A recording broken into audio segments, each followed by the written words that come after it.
and welcome here to TalkFCB, and welcome back to the channel here today, guys, where we have a big video coming up for you yet again, because it is time to get your questions answered, and today we're going to be going through those and the latest Barça news. We're going to be talking about Lamine Yamal, plenty of questions as well on Hansi Flick, thoughts and an update on Ronald Araujo, and big news as well on Gavi. It is all coming up, guys, so let's get to it. But if we do indeed begin with the fantastic super thanks donations coming in on the channel, and there has been plenty of reaction to the video yesterday where we spoke about Luis Enrique's words on Xavi, and I think the general feeling was that they were a bit harsh, a bit unnecessary in many ways. And Max right here actually says maybe Luis Enrique should focus more on PSG right now, who are not doing at all well. PSG's form is not good, and what a shame that is. That is sad. Let's all take a moment to laugh at that. But anyway, if we move on to the questions, guys, first of all here, which player has surprised you the most so far under Hansi Flick compared to how they were under Xavi? No Casado, because we didn't really get to see him under Xavi, because if Casado was an option,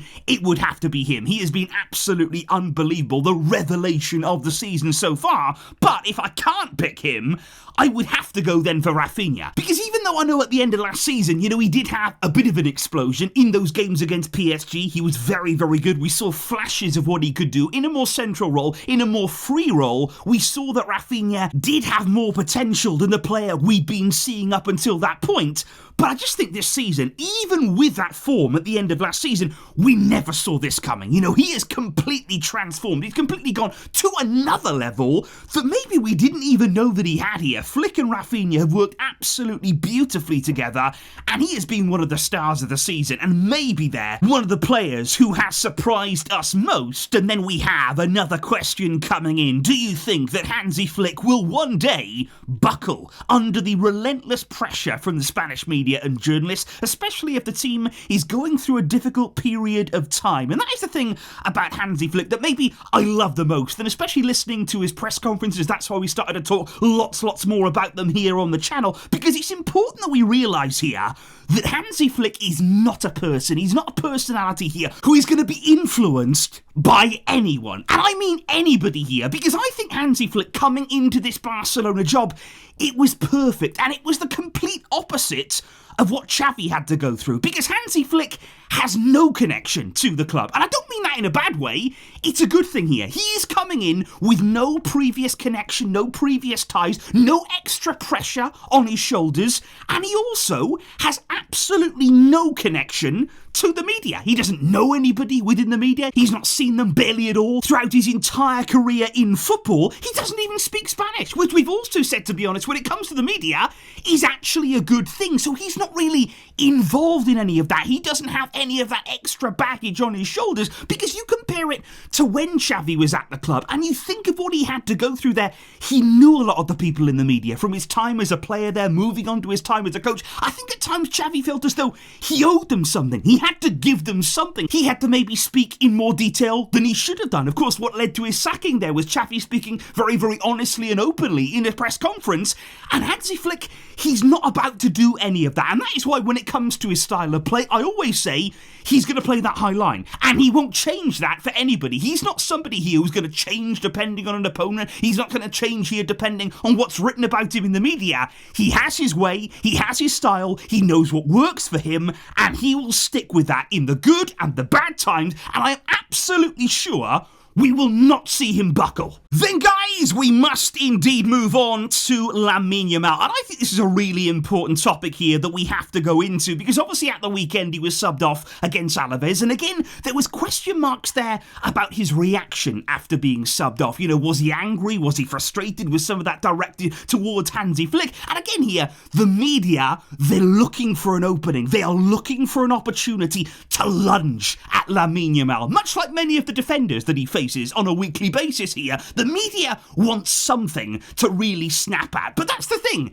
That wasn't even the case. Lamine Yamal's frustration, his anger there at coming off, it was absolutely nothing to do with the decision that was made by Hansi Flick. And that's really important to acknowledge, because this week Yamal has come out in an interview and he's cleared it up. He said, no, the anger was directed at me. It was directed at myself because I was not happy with the way that I played against Alaves. I thought that I could have done better, and I demand a lot from myself there. So Yamal openly saying, I was only angry at myself. That anger was only directed towards me. He said Hansi Flick did ask me why I was like that, whether it was because of the substitution or whether it was because of my game. But I told him I could have helped the team more. And I told him that I would be 100% ready for the next game there. So everything was cleared up between the two of them. There's absolutely no issue whatsoever. But what I also think it's important here to acknowledge, look at those standards from Lamine Yamal. Look at those high standards that he is demanding of himself. He's not making somebody else ask for more from him because he's already doing it. And just think about it right here. He is 17 years old. He's playing every week for Barcelona. He has become such a key player. He's about to become as well, by the way, one of the faces of Adidas. And with all of these things happening in his young career, he could easily think, oh, well, I've made it. I'm done here. I'm doing so well for myself. But that is not what he's thinking. And that is why I don't think we need to worry about Yamal here and about getting ahead of himself, going overboard here very early on in his career. We don't need to worry about him because, as we've seen many times before, he has a very wise head on young shoulders and he's got good people around him. And I thought it was really interesting as well when he was asked about Hansi Flick's style of play. He said again, we're having so much fun out there on the field. And he said it shows out there when we're playing. He said Flick gives us freedom and it makes us very happy to keep adding 3 points at a time. But then he went on to say, it is true that physically you've got to push harder. The football is demanding, but when you press and recover the ball quickly, you actually control the game more. And he said it's true that the team is much more physical than last year. So Yamal again speaking about the enjoyment that he's having playing under Hansi Flick, the demands though of the style, that is something there that he did allude to. And I think that brings us perfectly on to the next question here, because do you think that Hansi Flick's demand, the constant pressing, will tire out the players come the second half of the season, especially there, given that Yamal has just admitted that the style, it is demanding. It does take a lot with this pressing approach, but can we get through it? And the first thing that I would say, guys, is again, this is why we have to see rotation. Even if it is during a situation like the Osasuna game where it doesn't end up going well, it still has to happen because it is such a demanding style of play. It is a long season and we will have to rotate. It is as simple as that. And that is why Flick said, we will do it. We had to do it. I will take responsibility because I felt it was necessary. But there are two things that I would definitely bear in mind right now. Number one, in the coming weeks, the size of our squad, and not only the size of it, but the quality within that squad, it's going to increase significantly with the players that we have coming back from injury, and that is absolutely massive for our season, because what that does there, it allows you to rotate more without badly hurting the quality of your team, without hurting your chances of winning the game, because the more depth, the more quality depth that you have in your squad, you can change things around, you can give players rest there without actually seeing your lineup suffer significantly. But I think number two here, and this is a really important point that we've got to make, think about the games that we're seeing under Hansi Flick, the majority of them at the club so far. Many of these games we're scoring 3, 4, 5 goals in the game, and we're scoring a lot of early goals. And what that actually allows you to do there is to have a bit more of a comfortable ending to games. Because you look at the past week, for example, there, the game against Young Boys, then the game against Alaves, we basically wrapped up both of those games comfortably by half-time. And it was done. It was over. And you almost saw that at times as well in the second halves of those games, whereby the team did just ease off a bit because they could, because they were able to do that, because we'd put ourselves in the situation to do that. Because those games, you look at them, they're combined, we won those two by a combined score of 8-0. 5-0 against Young Boys, 3-0 against Alaves. Yet would you say that we had to work really hard, that we pushed ourselves to the maximum? No, I think genuinely, and the scary part maybe for other teams is, we did that maybe 50%. We didn't actually push ourselves to the max to win by those scorelines. That's the incredible thing about Hansi Flick's style of play so far. We are winning games by this kind of margin, and still, there's more to give. And it's going to be about throughout the season, choosing our moments there, rotating in the second half. Once we're ahead, you'll see Yamal come off. You'll see Lewandowski come off at times. You'll see Raphinha come off the field, because when we're that far clear, we have the luxury to do that. We put ourselves in a great position, and we will rotate there as those games go on, because Hansi Flick, it is a demanding style of play. It is something there that we need to sustain for the whole season in order to be successful. But look, Flick knows this style of play. He has coached this throughout his career. He knows what it takes to properly execute this game plan for a whole season, and we have to trust in him here. We have to have faith in him to manage this squad accordingly. However though, guys, one of those players who is going to come back in and who is going to give us an absolutely enormous boost, it is Gavi, because we have known that he has been moving closer and closer to returning now for quite some time. He's been working incredibly hard in training, pushing himself to the max every single day, and apparently even Hansi Flick has had to jokingly tell Gavi,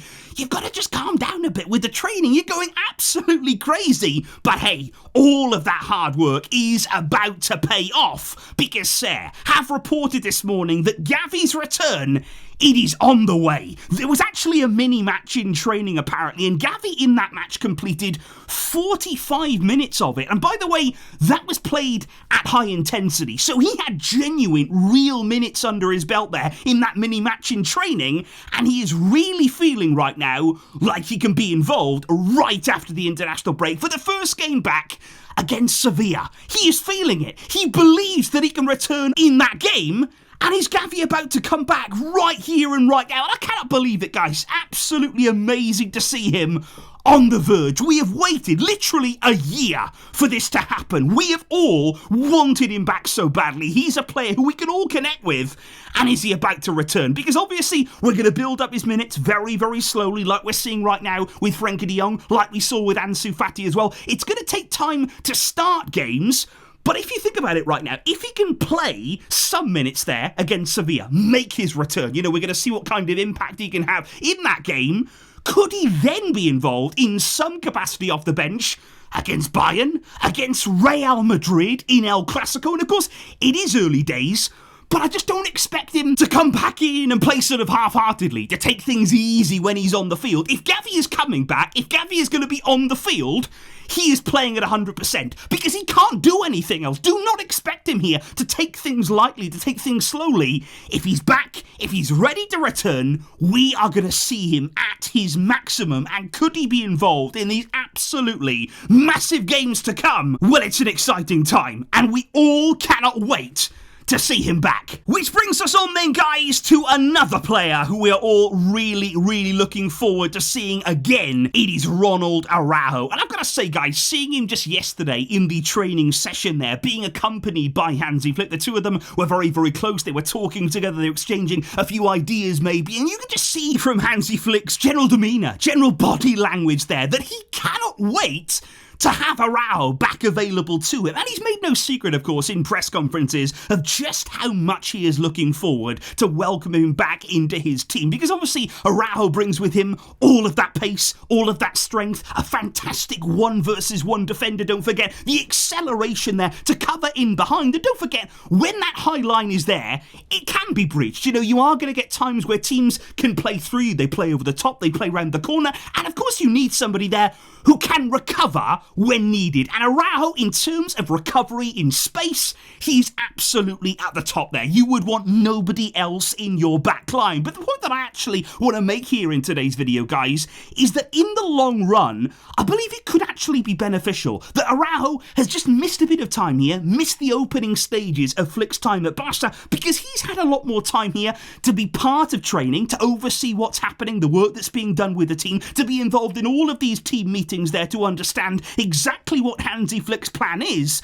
because I think he needs to get a real understanding of that high line. Because it's actually quite interesting here that although Ronald Araujo, he's perfectly suited to a high line, I don't actually think he's always played well when he's been in one. Because there have been times here where maybe, as much as he has all of the pace, as much as maybe he's got all of that athleticism, he hasn't always had the organisation for that high line. And that's why I think all of this time here spent one-on-one here, we saw him yesterday with Hansi Flick, it is fantastic to see. Because obviously, if you could match up all of his physical attributes there with the tactical aspect of our defending, if you could get him perfectly drilled for that high line, well, then you've created an absolute monster in defence. You genuinely have, guys, because there's still areas of Araujo's game that can improve. He knows that. He'll be working very, very closely with Flick to improve on those. And like I say, there's real excitement from Flick to get him back. There's real excitement from Araujo, I'm sure, to be part of this team. And right now we are still looking at round about December. That's when we're looking at his potential return. It could come sooner. It depends on his recovery, which right now is going very, very well. But like I say, I think we can take positives in this time that Araujo is spending on the sidelines to get himself ready, to get himself prepared to be a very, very important piece of this Hansi Flick team. So those there, guys, were some of your questions that have been answered today, but do not worry if yours did not feature today. We're going to be doing this right the way through the international break here, guys. I hope that you're all enjoying the videos, even though we got a little bit to wait before Barca's return, but we will be building up to those very big games to come. Do not worry about that. Thank you indeed here for joining me today. Please do let me know all of your opinions in the comments down below, and I will see you all very, very soon. But until next time, as always, Vishka, Barça.